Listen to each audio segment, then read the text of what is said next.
Good evening. You're watching the main news on HKIBC. I'm Raymond Yeung. Here are tonight's top stories. Primary schools and kindergartens will begin the Lunar New Year break earlier than scheduled in a bid to contain COVID. Health authorities worry about silent transmissions in Tuen Mun after more members of a family contract COVID. And 4 more vaccination centers will reopen as Hong Kong aims to hit an inoculation rate of 90%. Primary schools and kindergartens have been ordered to suspend face-to-face teaching by Friday in a bid to contain the Omicron outbreak.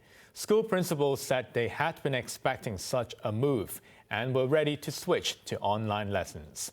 Isaac Lee reports. When announcing tighter anti-COVID measures last week, Chief Executive Carrie Lam was determined not to suspend in-class lessons. Not having this face-to-face learning is significantly affecting their health, whether it's their mental health or their physical health. But with the Omicron outbreak spreading, the Chief Executive changed her mind. Primary schools, kindergartens and childcare centres will go on their Lunar New Year break much earlier, after being ordered to suspend in-person lessons by Friday and resume after the holiday.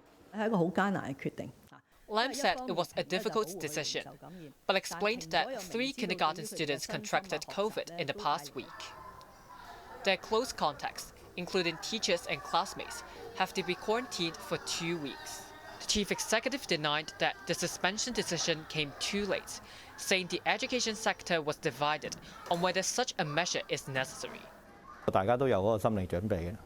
Speaking to iCable News, Langton Cheung, the honorary chairman of the Aided Primary School Heads Association, said schools had been expecting such an outcome because of the recent rise in COVID cases. He said the 3-day grace period is enough for schools to switch from face-to-face to virtual lessons. But it might be a challenge to schools that are due to hold exams. Isaac Lee, HKIBC. Chief Executive Carrie Lam has dodged questions on who was at fault over a COVID scare after dozens of senior officials and lawmakers attended a birthday bash. At her weekly press conference, she instead focused on another round of subsidies. Johanna Chan reports. The government has announced a 5th round of relief funds for sectors hardest hit by the anti-COVID curbs unveiled last week. Chief Executive Carrie Lam said details of the $4 billion package will be released on Friday. The money is the surplus left over from the 4th round. Lam also said social distancing measures could be updated on Friday. She gave no hints, but with the Omicron variant spreading, gatherings have triggered COVID scares.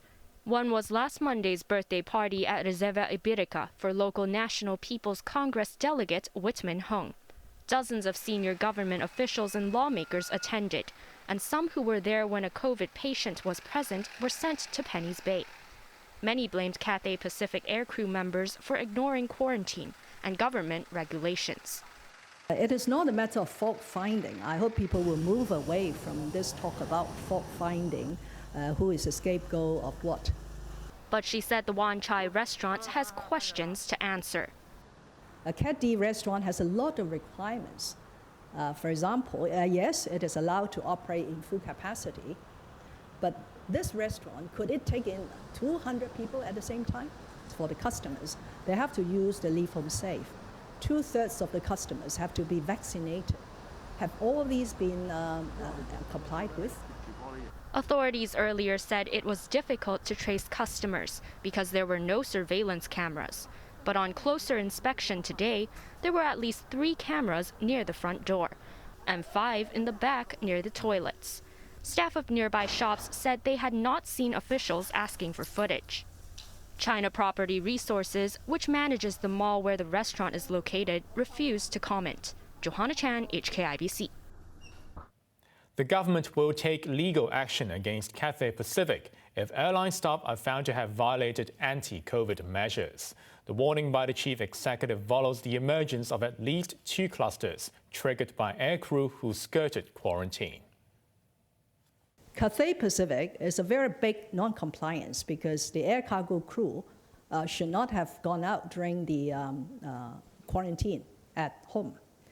And worse still, if we discover through full investigations that some crew of Cathay Pacific or some staff of Cathay Pacific should not have been traveling back on a cargo flight and enjoying this exemption, that would be a much bigger non-compliance. But this has to be put under full investigation.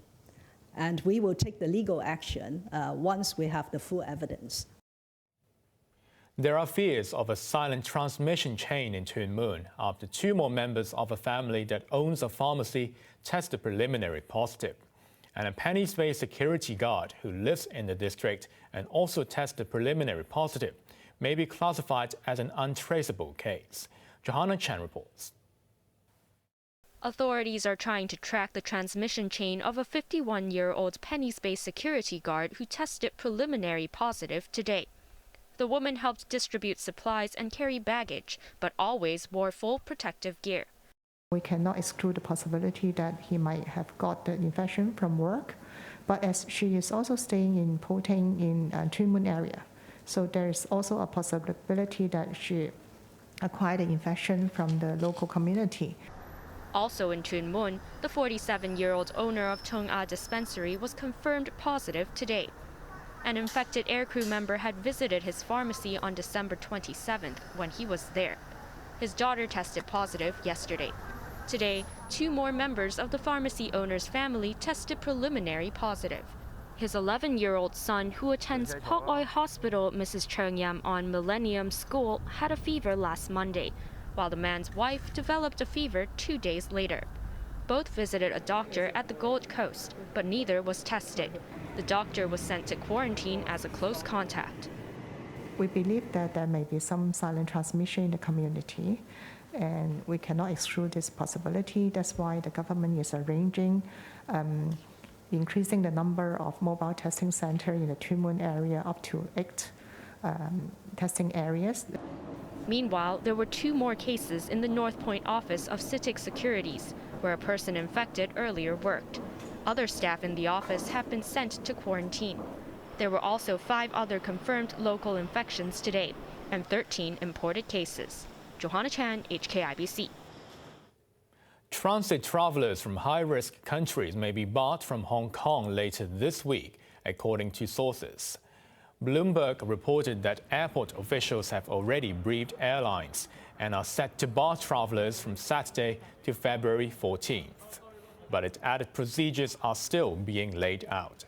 In a written reply to HKIBC, the airport authority did not confirm the plans, but it said it is in close contact with what it calls the airport community to strengthen infection control.